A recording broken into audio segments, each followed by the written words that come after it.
थोड़ा साइड से इधर चालू है कैमरा। जाळीच्या बाहेर येऊ नका, समोर कोणी येऊ नका. आपल्याला एवढं सांगूनही आपण ऐकत नाही. मागे जर का आरतीवाल्यांनी संध्याकाळी या बाजूला महाराजीच्या पोथीच्या उजव्या बाजूला येऊन उभे राहावे. दोन्हीच्या दिवे येऊन उभे राहावे. आम्ही परत बोलवणार नाही. कृपया स्वामीजीला त्रास होईल असं वागू नका. दुरून दर्शन घ्या, दुरून दर्शन घ्या. त्यांना त्रास होईल असं वागू नका.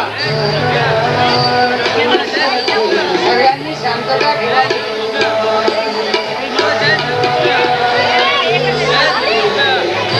शांतता ठेवा, शांतता ठेवा. सगळ्यांना दर्शन होतील. आपापल्या जागेवर आसन ग्रहण करा. आपापल्या जागेवर आसन ग्रहण करा. कृपया आपापल्या जागेवर आराम करा.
श्रीमातृपितृभ्यो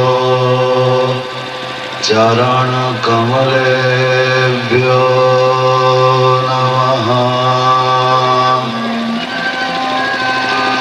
श्री सरस्वत्यै नमः.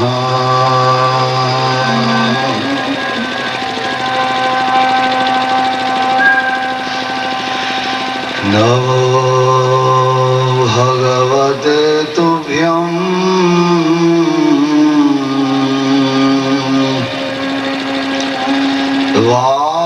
वासुदेवाय धीमहि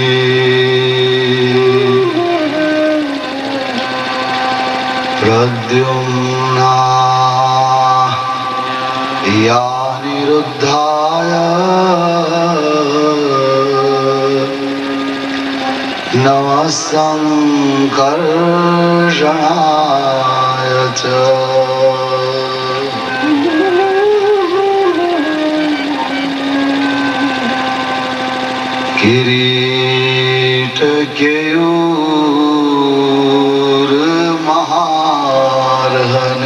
किरीटकेयूर्महार्हनिष्कैर् मण्योद्यमालं कृत सर्वगात्रम्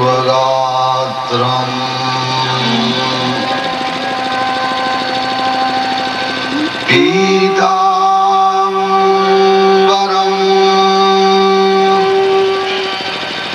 काञ्चनचित्रानघम्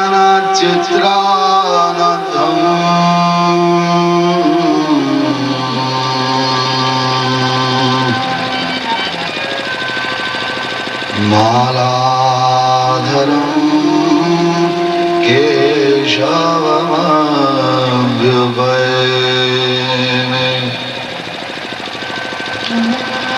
ॐ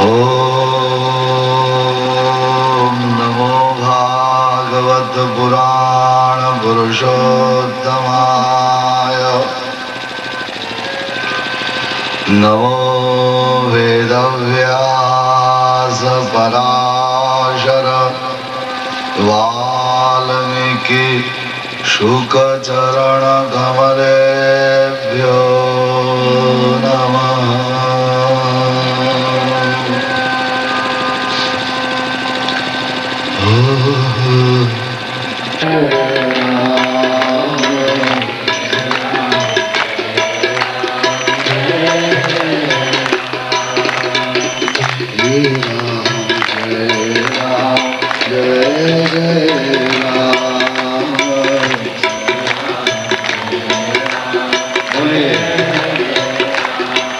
जय जय सिया राम, जय सिया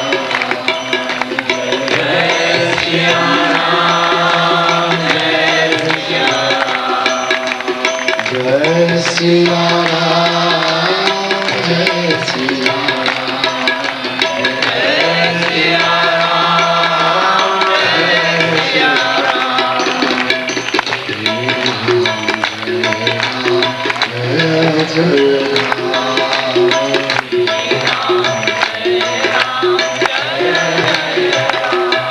जय श्री राम, जय राम, जय राम।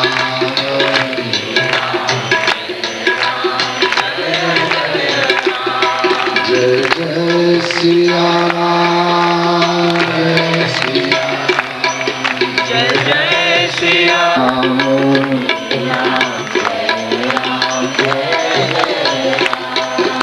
श्री राम, जय राम, जय जय राम।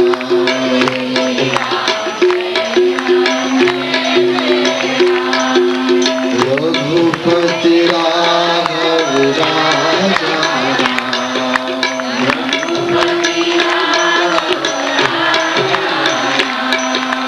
रघुपति राघव राजा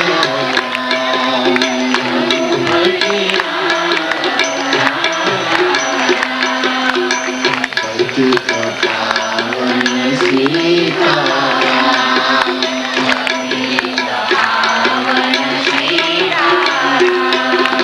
जय रघुनंदन जय सिया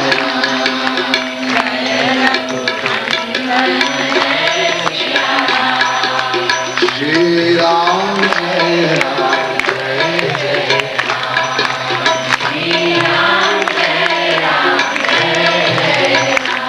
जय श्री राम, जय राम, जय जय राम, जय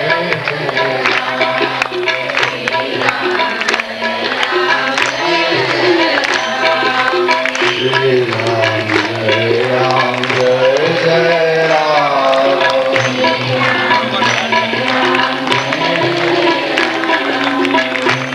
राम जय राम, जय जय राम, जय जय राम।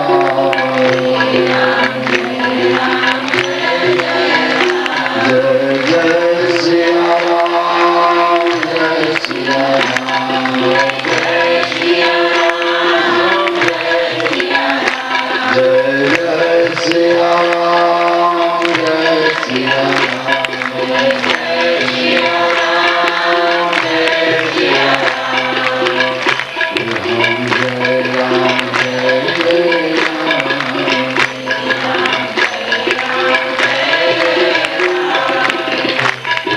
जय राम, जय जय राम। बोलो श्री राम, जय राम, जय जय राम।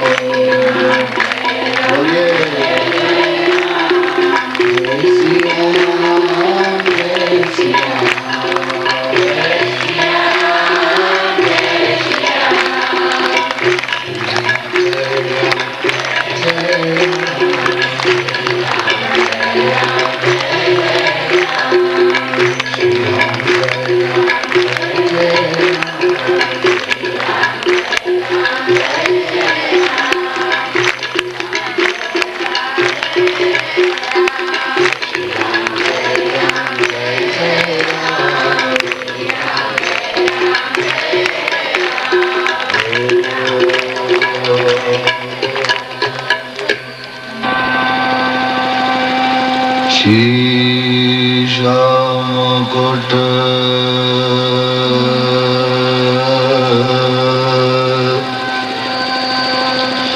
शीश मुकुट कटिकांचनी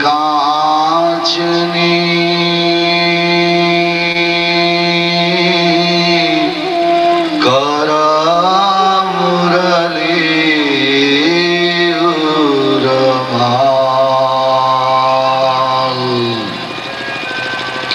शीश मुकुट कटिकांचनी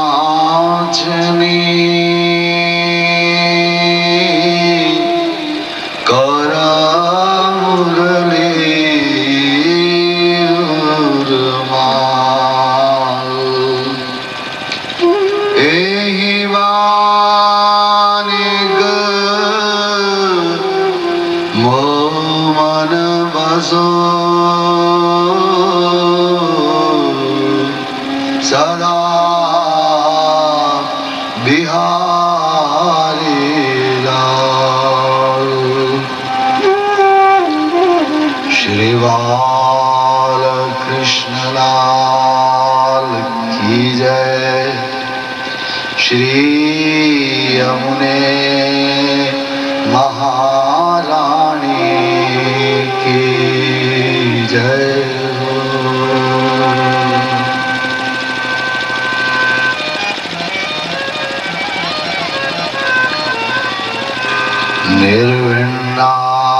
निर्विण्णानितरां भूमन्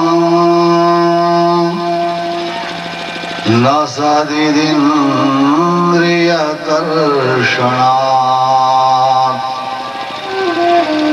येन सम्भाव्यमानेन प्रपन्नान्धं तमः प्रभो।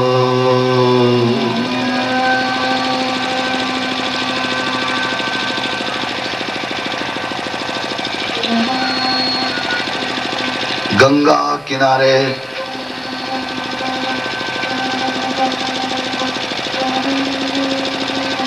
विदुर जी को मैत्रेय ऋषि सुनाते हैं,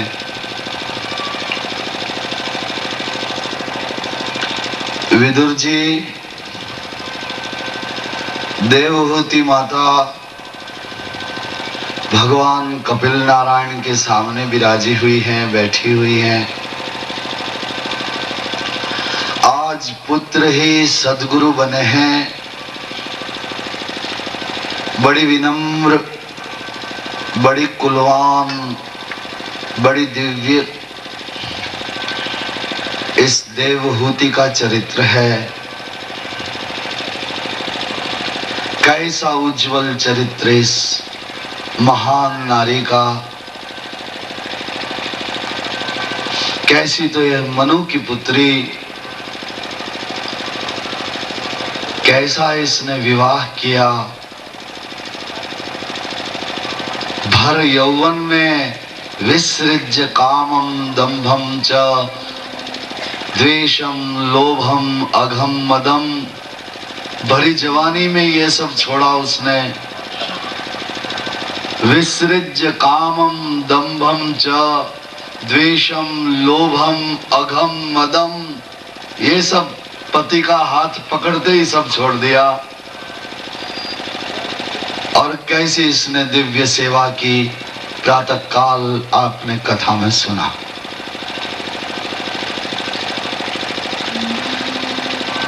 उसके बाद तपस्या की सिद्धियों से प्राप्त हुए दिव्य देवताओं को भी दुर्लभ ऐसे भोगों को भोगा। इसके गर्भ से 9 कन्याओं का जन्म हुआ।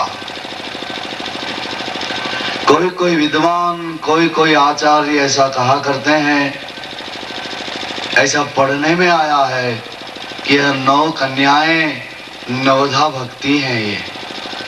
ये कन्याएं 9 कन्याएं भी ऋषियों को ब्याही गई हैं। उन 9 कन्याओं में कैसे दिव्य नाम है। अनुसूया है, अरुंधति है, ऐसी 9 कन्याएं देवहूति के गर्भ से जन्म हुआ, नवधा भक्ति सिद्ध हुई। अंत में निराकार व्यापक पूर्ण परब्रह्म परमात्मा ने इस देवहूति के गर्भ को अपना निवास स्थान बनाया। हरि 9 महीने तक रहे इसके पेट में और फिर इसने भगवान को जन्म दिया। जो अखिल विश्व के जन्मदाता हैं वह देवकी के गर्भ, देवहूति के गर्भ से जन्मे, बड़े हुए। आज वह समय आ गया है इस देवहूति के भव बंधन कट जाने का। बंधन ज्ञान से कटते हैं। जब जीव को ज्ञान होता है तो बंधन कटते हैं,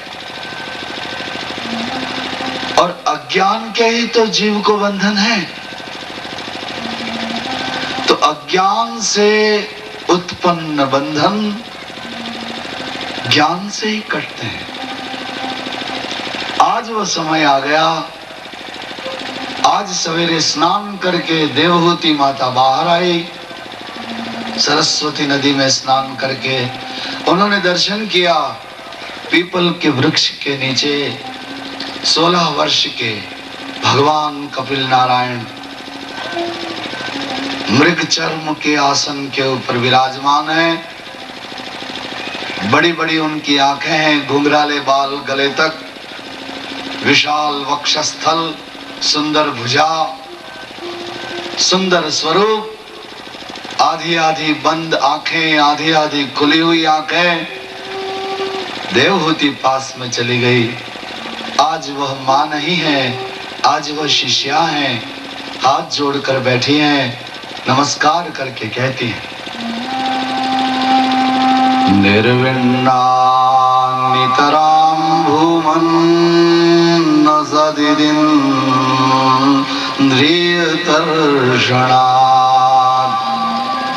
येन संभाव्यमानेन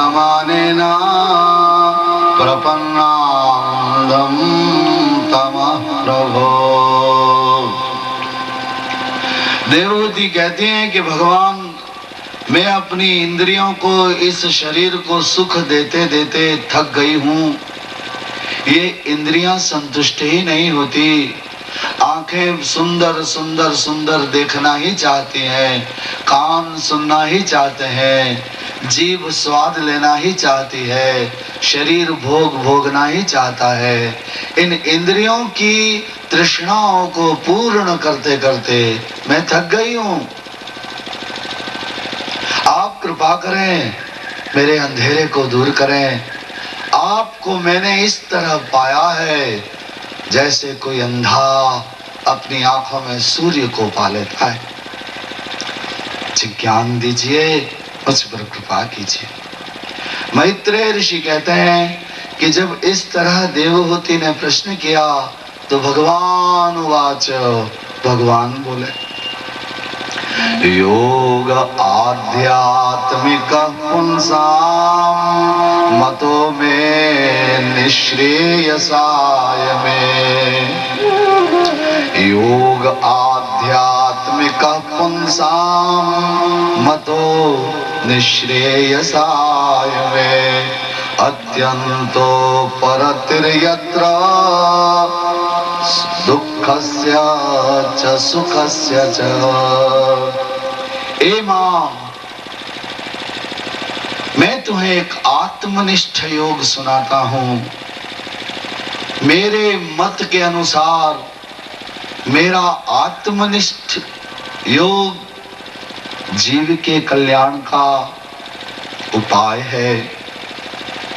ए मां, यह चित्त जब भौतिक और विषयी पदार्थों का विचार करता है, उसके संग रहता है, इसे बंधन प्राप्त होता है। और यह चित्त जब भगवान में आसक्ति करता है, इसको मुक्ति प्राप्त होती है। जब यह चित्त भगवान में लगता है तो उसके मनोमल दूर हो जाते हैं। भगवान का संग इस जीव के मैल को दूर कर देता है। जहां भक्ति होती है, जहां भगवान का प्रेम होता है, वहां यह काम क्रोध लोभ मोह जाते ही नहीं। आप याद करिए, मैंने एक दिन आप सभी से निवेदन किया था, मैंने आपसे कहा था कि आप अपने इन विकारों को लेकर हैरान मत होइए। आप काम क्रोध लोभ मोह अभिमान ईर्ष्या को दूर करने का प्रयत्न मत करिए, ये मैंने कहा था आपसे।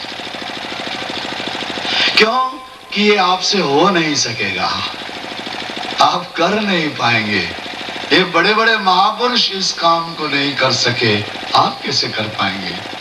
और फिर इस संसार में रह के कैसे कर पाएंगे? हो सकता है हम में से कोई एक ऐसा त्यागी निकले, घर संसार छोड़ दे, माता पिता छोड़ दे, अपना देश छोड़ दे और निर्जन में चला जाए किसी सद्गुरु के पास, और फिर प्रयत्न करे, आत्मदर्शन करे, काम क्रोध लोभ मोह ईर्ष्या कहाँ रहते हैं यह ढूंढ ले और फिर इसे निकालने का प्रयत्न करे। संभव है कुछ सफल हो जाए, लेकिन हम तो यहीं रहते हैं। हमारे सामने सारा नगर, सारा मोहल्ला, सारा समाज, सभी लोग कामी क्रोधी लोभी अभिमानी ईर्ष्यालु कपट और पाप से भरे हुए समाज में रहते हैं हम। तो हम कैसे उसे निकालने का प्रयत्न कर सकते हैं? और अगर प्रयत्न करें भी तो हम में से कितने करेंगे? और अगर कोई प्रयत्न करेंगे भी सही तो कितने सफल हो जाएंगे? गीता में भगवान ने एक जगह कहा है, मनुष्याणाम सहस्रेषु कश्चित् यतति सिद्धये और यततामपि सिद्धानाम कश्चिन् मां वेत्ति तत्वतः। ओ पार्थ, ओ अर्जुन, हजारों लाखों मनुष्यों में से कोई एक मुझे पाने का प्रयत्न करता है। कौन भगवान को चाहता है बोलो? कौन उसको नित्य प्रति रोज उसको कौन प्यार करता है? तीव्र प्यार कौन चाहता है कि भगवान के लिए मेरा प्यार आज और बढ़ जाए? हजारों में से कोई एक होता है। भगवान जानते हैं इस बात को, गीता में सुना रहे, मनुष्याणाम सहस्रेषु कश्चित् यतति सिद्धये यततामपि सिद्धानाम कश्चिन् मां वेत्ति तत्वतः। हे अर्जुन, हजारों मनुष्यों में से कोई एक मुझे पाने का प्रयत्न करता है और अनेक प्रयत्न करने वालों में से कोई एक मुझे पाता है। इसलिए इस छोटे से जीवन में अपने चित्त में, अपने संस्कारों में रहे हुए काम क्रोध लोभ मोह ईर्ष्या अभिमान को निकालने का प्रयत्न करना असफल हो जाना है। इसलिए आप उसे निकालने का प्रयत्न ही मत करिए। आप तो एक दूसरा काम करिए, अपने हृदय को भगवान के चरणों में ले जाइए, क्योंकि जैसे जैसे मन प्रभु से मिलेगा वैसे वैसे ये विकार अपने आप ही दूर होते चले जाएंगे। अगर चूल्हे में आपने लकड़ियां रख रखी है और फिर अगर नई लकड़ी नहीं रखते हैं तो फिर अपने आप ही धीरे धीरे धीरे सारी लकड़ी जल के राख हो जाएगी, आग अपने आप ही बुझ जाएगी।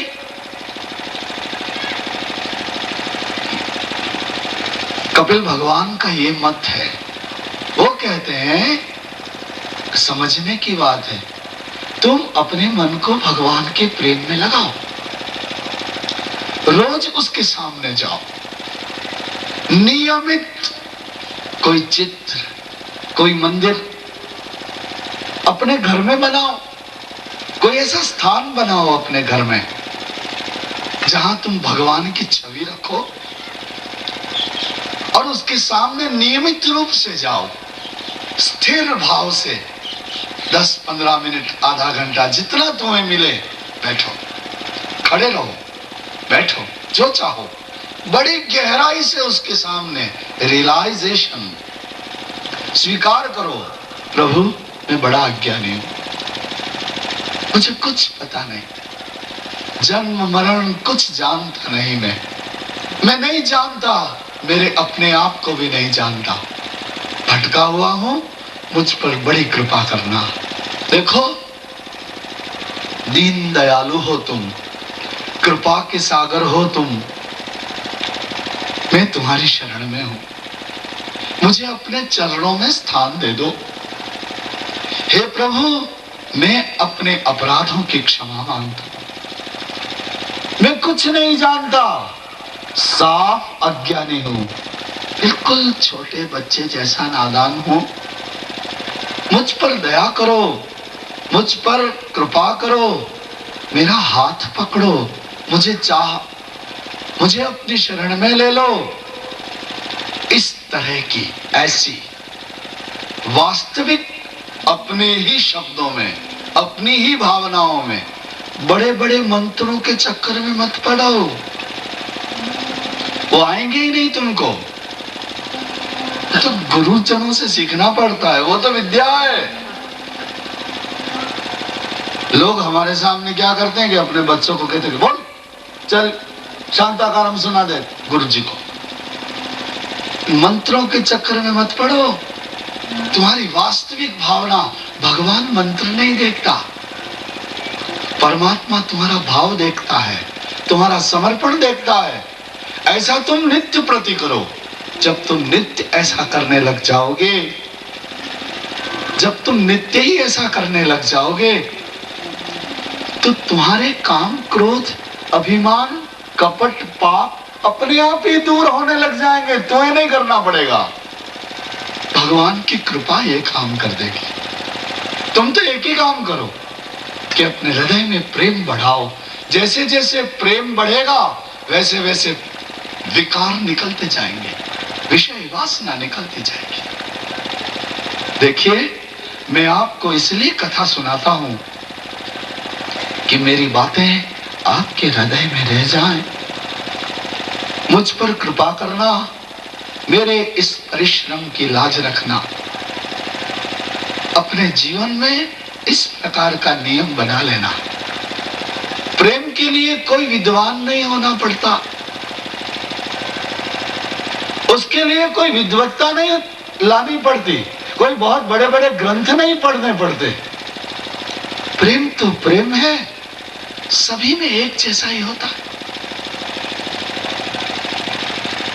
एक बार क्या हुआ कि भगवान शंकराचार्य दक्षिण में यात्रा करने को गए। वहां एक नदी पर पहुंचे, नदी के किनारे एक मंदिर था, नदी के पास ही एक गांव था।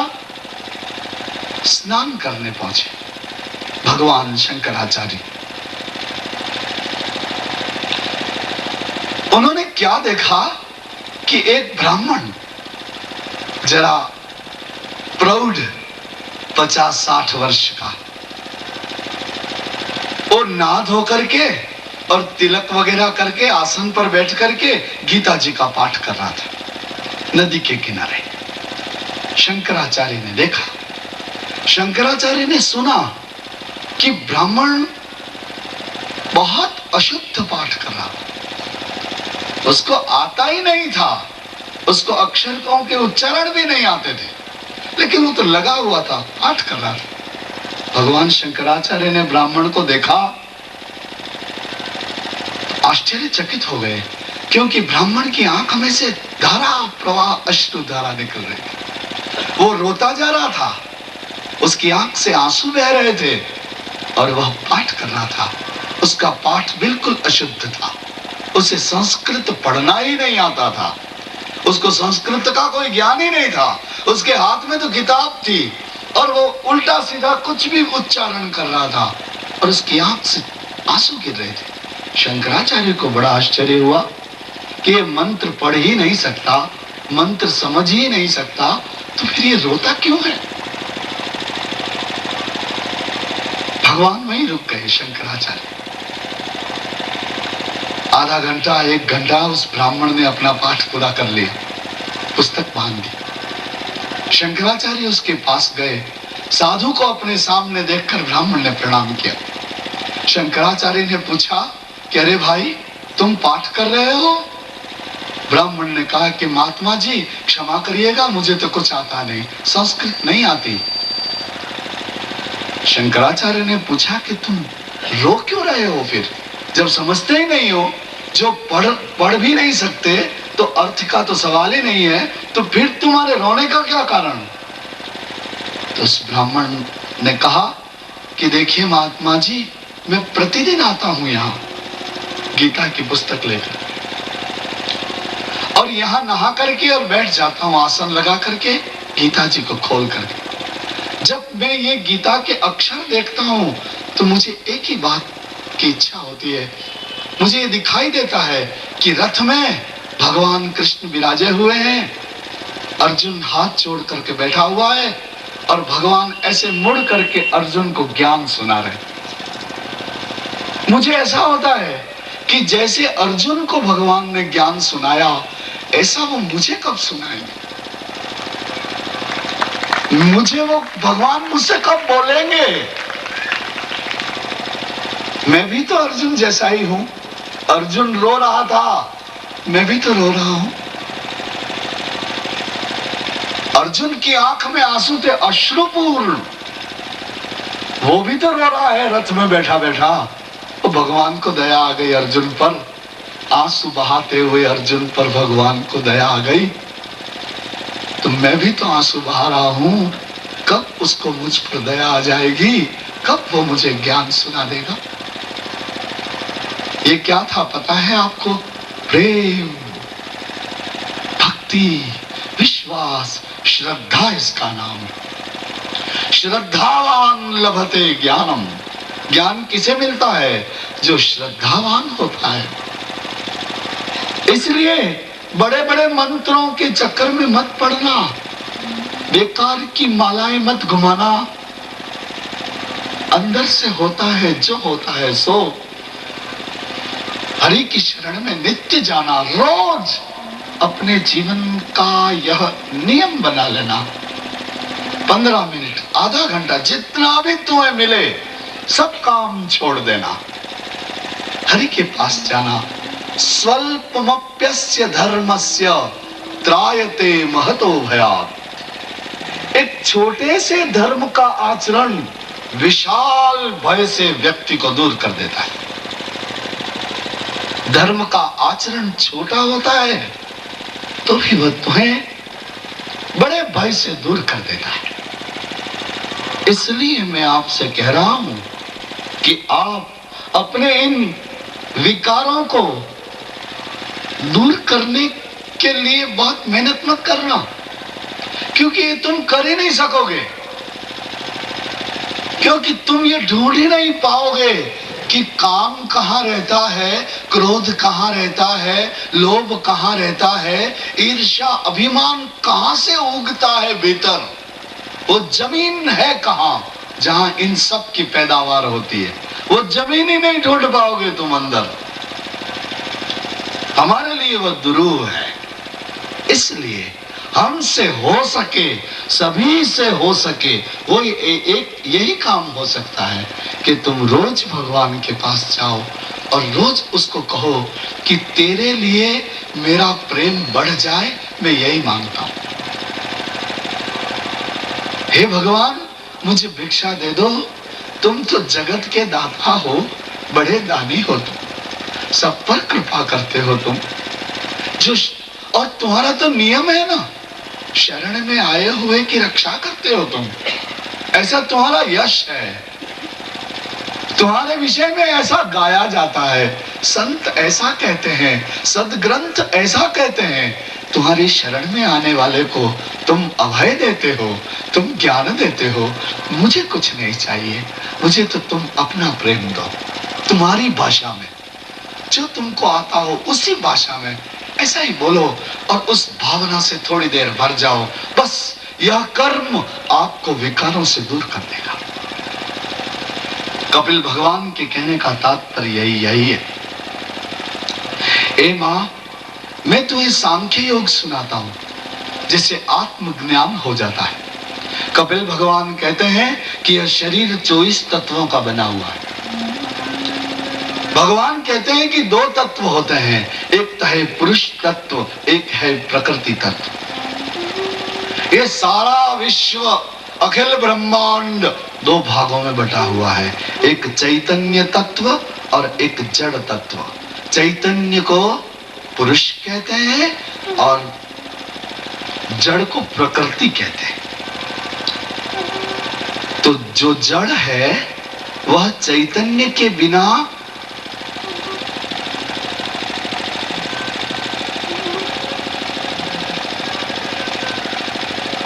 कुछ नहीं कर सकता, हिलडुल भी नहीं सकता।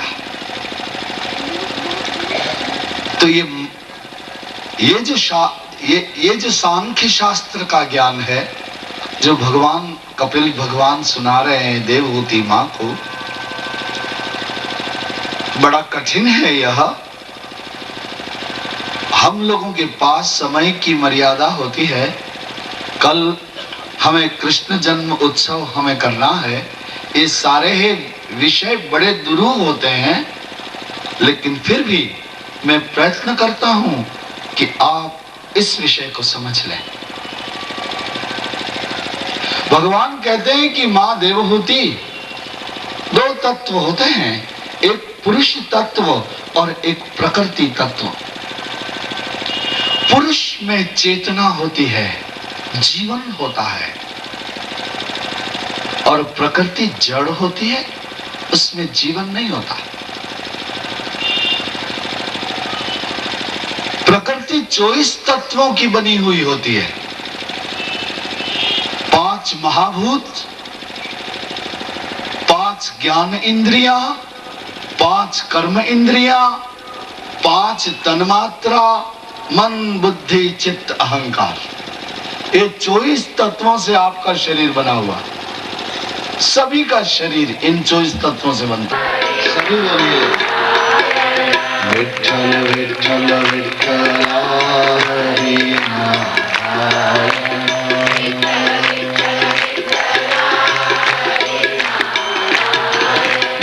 हरि नारायण हरि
दंश दिए, बहुत काटा अंदर के अंदर। अकेलापन काटता है आपको पहले पहले। जब तुमको अकेलेपन से मुकाबला करना आ जाता है, तब कहानी आगे बढ़ती। पहले पहले तो बड़ी दुखी हुई, फिर उसको अपने पुत्र भगवान के द्वारा प्राप्त किया गया ज्ञान याद आया। क्योंकि ज्ञान सुन लेना पर्याप्त नहीं है, सुने हुए ज्ञान को पुनः पुनः याद करना पड़ता है। क्योंकि जो तुम सुनते हो वह तुम्हारे मन में जाना चाहिए, वही कि वही उसका विचार चलना चाहिए, वही वो स्थिर हो जाना चाहिए, वह टिकना चाहिए।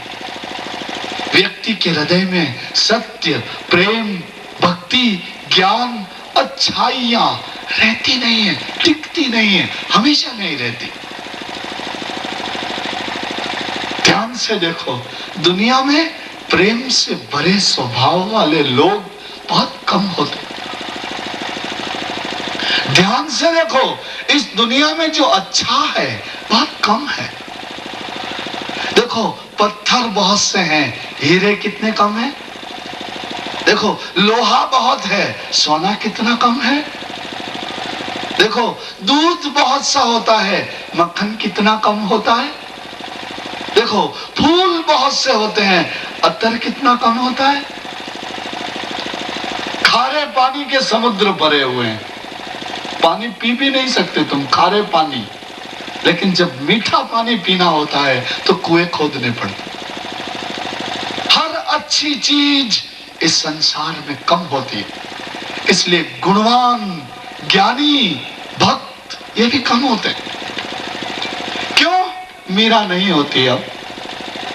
क्यों ज्ञानदेव नहीं होते? समर्थ रामदास जैसे लोग क्यों नहीं जन्म लेते? क्यों कबीर, सूर, तुलसी क्यों पैदा नहीं होते? नरसिंह मेहता क्यों नहीं आते अब? हर अच्छी चीज कम होती है। अच्छाई को पाना बहुत मुश्किल होता है। अकेली रह गई, उसको ज्ञान याद आया अपने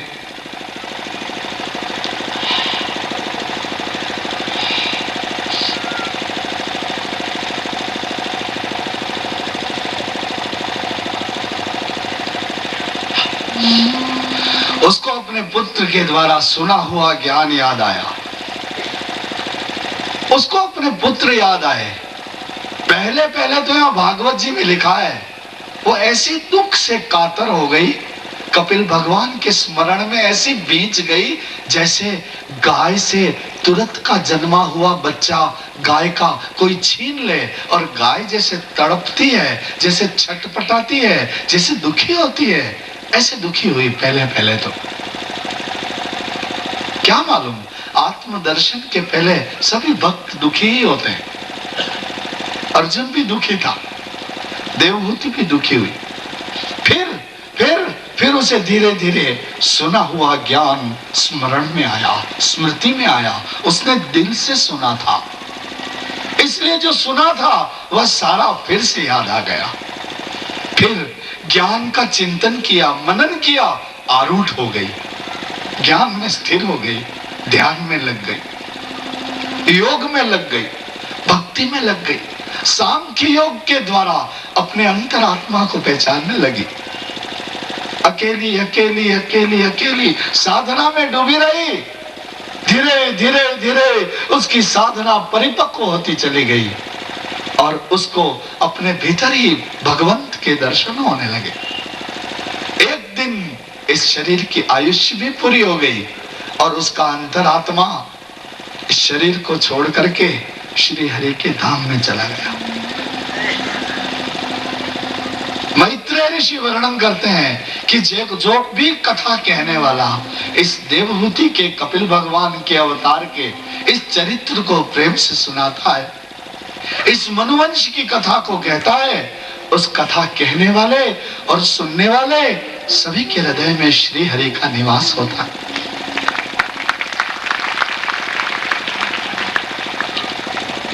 भगवान तुम्हारे हृदय में भी आएंगे अगर तुम चाहते हो तो। क्यों? भगवान की कोई भूल नहीं है, तुमने उसको चाहा ही नहीं। उसे चाहना सीख जाओ। उसको कैसे प्यार किया जाता है ये सीखो इन सदग्रंथों में से। उसके लिए कैसे आंसू निकलते हैं ये सीखो। उसके लिए कैसे हृदय ज्यादा धड़कता है वो सीखो। ये सदग्रंथ तुम्हारे हृदय में भगवान का प्रेम भरते। ये सदग्रंथ तुम्हें वारंवार इस संसार की नश्वरता को दिखाते। ये संतों की वाणी, ये ऋषियों की वाणी और ये पुराण, ये कथाएं, ये कीर्तन, ये सब तुमको ये कहते कि देखो सब कुछ नश्वर है और जो खुद मिटने वाला है उससे तुम प्रेम करोगे तो तुमको सुख कैसे मिलेगा? तो तुम्हें तो सुख उससे मिलेगा जो शाश्वत है, जो निरंतर है, उससे तुम्हें सुख मिलेगा। यही बताते। इसलिए इस कथा को बार बार सुनो, जहां हो वहां सुनो, खूब हरि कथा सुनना। जब समय देखो, ये कथाएं सुनाने की प्रक्रिया इसलिए है कि सभी लोग अध्ययन नहीं कर सकते। किसी को नौकरी पे जाना होता है, किसी को दुकान खोलनी होती है। नहीं, ये विवशता होती है। व्यक्ति बेचारा बिका हुआ है। कहीं अगर नौकरी करता है तो बिका हुआ है ना, उसको कथा सुनने की इच्छा है और मालिक कहता है कि नहीं आज नहीं जाने का, आज जाना है तो फिर हमेशा के लिए जाओ, दूसरी नौकरी देखो। उसके कंधे पर बच्चों का भार है, बूढ़े बूढ़े माँ बापों को रोटी खिलानी, उसे नहीं इच्छा होगी तो भी वो नौकरी करता है, कथा में नहीं आता, पढ़ नहीं सकता। ऐसे लोगों के लिए ये कथा है जो सुन करके भगवान को पा लेते। उन्हें पढ़ना नहीं पड़ता, वो सुनते हैं। श्रीमद् भगवद गीता में भी इसका उल्लेख है, केचित श्रुति परायणा, कान से सुनो बस मिल जाएगा। ज्ञान के तुम्हारे भीतर आने के 4 रास्ते। और इस सेंटेंस को, इस वाक्य को थोड़ा सा और सजा लेते हैं। ज्ञान और अज्ञान, पाप और पुण्य तुम्हारे भीतर आता है, 4 रास्ते हैं उसके। बिल्कुल एक लाइन में है, तुमको पता लग जाएगा। ये कान, ये आंख, ये आंख और ये कान। देख करके और सुन करके पाप पुण्य, ज्ञान अज्ञान अंदर इकट्ठा होता है। बाकी कैसे आएगा? बाकी कौन से रास्ते से आएगा? ज्ञान के कोई इंजेक्शन होते हैं क्या? देख करके और सुन करके ही ज्ञान और अज्ञान तुम्हारे भीतर आएगा। तो इसलिए ये कथाएं हैं जिसे तुम न पढ़ सको, तुम न साधना कर सको। और देखो बहुत सरल मार्ग है भागवत शास्त्र का, भक्ति मार्ग है। भक्ति का अर्थ जानते हैं आप? भक्ति किसे कहते हैं? क्या होती है भक्ति? पहली बात, भक्ति एक भावना है, एक वृत्ति है, एक विचार है। भक्ति सा त्वस्मिन् परम प्रेम रूपा। भक्ति प्रेम है। कैसा प्रेम? जैसा तुम अपने कपड़ों से करते हो, जैसा प्रेम तुम अपनी पदार्थों से करते हो, नहीं, ऐसे प्रेम का नाम भक्ति नहीं है। तीव्र प्रेम का नाम भक्ति है। कभी कभी तुम प्रेम के लिए तड़पते भी तो हो, उस तड़प का नाम भक्ति है। वो तड़प, वो तुम्हारे प्रेम की प्यास तुम्हें रुलाती है और वो आंसू ही तुम्हारा आनंद हो जाते हैं। जी, वृंदावन में मीरा दौड़ रही थी, एक हाथ में एक तारा था, एक हाथ में करताल थी, दौड़ती थी सड़कों पर। ओ श्याम सुंदर, ओ गोविंद, ओ माधव, ओ कृष्ण, जोर जोर से आवाज लगाती थी। कहीं बैठ के गाने लग जाती थी, कृष्ण को बुलाती थी। वृंदावन में कहाँ हो, ऐसा चिल्लाती थी। उसकी आंख से आंसू बहा करते थे। दौड़ते दौड़ते दौड़ते दौड़ते उसके पांव में छाले हो जाते थे, उसके होठों के आसपास झाग आ जाते थे, उसका गला सूख जाता था, उसका चेहरा श्रम से भर जाता था, आंसू से भर जाता था। श्याम श्याम श्याम, कृष्ण कृष्ण कृष्ण पुकारती थी, वो आवाजें देती थी, पागलों की तरह दौड़ती थी। वहां के पुजारियों ने, पंडों ने, ब्राह्मणों ने दया की कि अरे कोई बहुत बड़े घर की कहां दौड़ रही है पागल की तरह। उसको उठाते बुलाते, अरे इधर आ इधर आ बावली, अब कृष्ण यहाँ नहीं है, कृष्ण ने तो अपनी लीला पूरी कर ली, अब तो यहाँ कृष्ण के मंदिर हैं। कृष्ण तो अवतारी पुरुष थे, कुछ समय के लिए आए थे, अपनी लीला पूरी करके गए, अब तो उनके मंदिर हैं, दर्शन करो।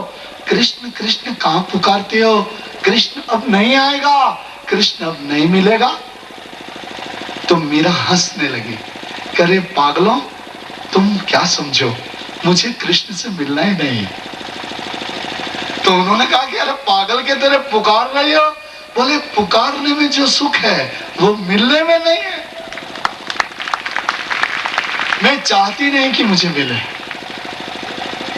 मैं नहीं चाहती कि मुझे कृष्ण मिल जाए, लेकिन मैं पुकारती रहूं, इसका जो आनंद है, ये जो आंसू हैं, यही मेरा सुख है। इसलिए भक्ति किसे कहते हैं? तीव्र प्रेम को। ऐसा प्रेम जैसा तुम किसी से नहीं करते, तुम अपने पदार्थों से नहीं करते, अपने परिवारजनों से नहीं करते, अपनी माता पिता से नहीं करते, अपने आप से भी नहीं करते। इतना तीव्र प्रेम अगर है, उसका नाम भक्ति है। और ऐसी भक्ति जिसको मिलती है ना, वो दिखाई देती है। ऐसी भक्ति जिस आदमी को मिल जाती है, ऐसी भक्ति प्राप्त करके यन लब्ध्वा पुमान् न किंचित शोचति न किंचित वांछति सन्निमग्नो भवति आत्मा रामो भवति। ऐसी भक्ति किसी को मिल जाती है तो तन्मय हो जाता है, निमग्न हो जाता है, उसे प्रेम का एक नशा चढ़ जाता है, उसको कोई चिंता नहीं रह जाती, उसको कुछ इच्छा नहीं रह जाती, उसको कुछ प्राप्त करना बाकी नहीं रह जाता, वो तो पूर्ण हो जाता है। जिसे प्रेम मिल गया उसे फिर कुछ पाने की आवश्यकता ही नहीं रहती। तो इस तरह यह सद्ग्रंथ जो है वो हमें और आपको श्रवण के द्वारा प्रभु के प्रेम तक पहुंचाने के लिए हैं। एक बार प्रेम से बोलिए, श्री गोवर्धन नाथ की। मुझे तो सुनाई नहीं दिया। गिरिराज धरण की, श्री द्वारिकाधीश की। कृष्ण गोविंद गोविंद गोपाला कृष्ण।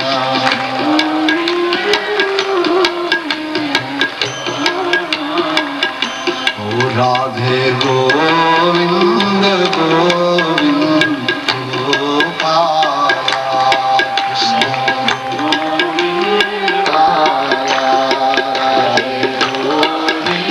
बोलिए कृष्ण गोविंद गोविंद गोपाला।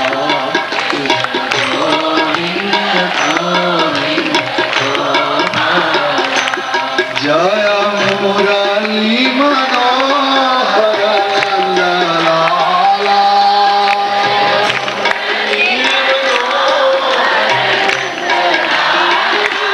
जय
कृष्णचंद्र भगवान की।